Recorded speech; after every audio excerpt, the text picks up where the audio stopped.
पंडित जी लेने बाड़ा दूध भरे लोटा रौरा बताई बाबा देरी काहे होता। पंडित जी लेने बाड़ा दूध भरे लोटा रौरे बताई देवता देरी काहे होता।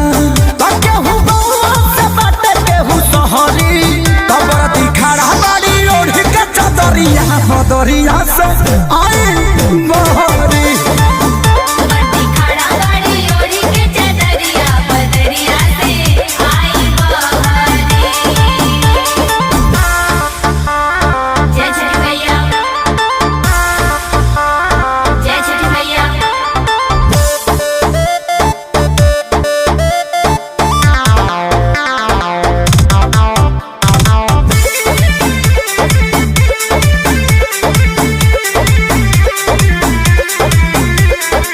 दो दिन से भूखल पियासल पूरा देश जी खड़ा के सारी सुभाव अखिलेश जी।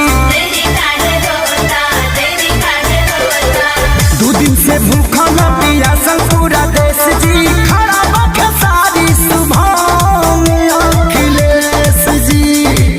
देखाई लाली घाटा बीच ठहरी तो दिवई खड़ा बड़ी ओढ़ के चदरिया बदरिया से आई मोहरी।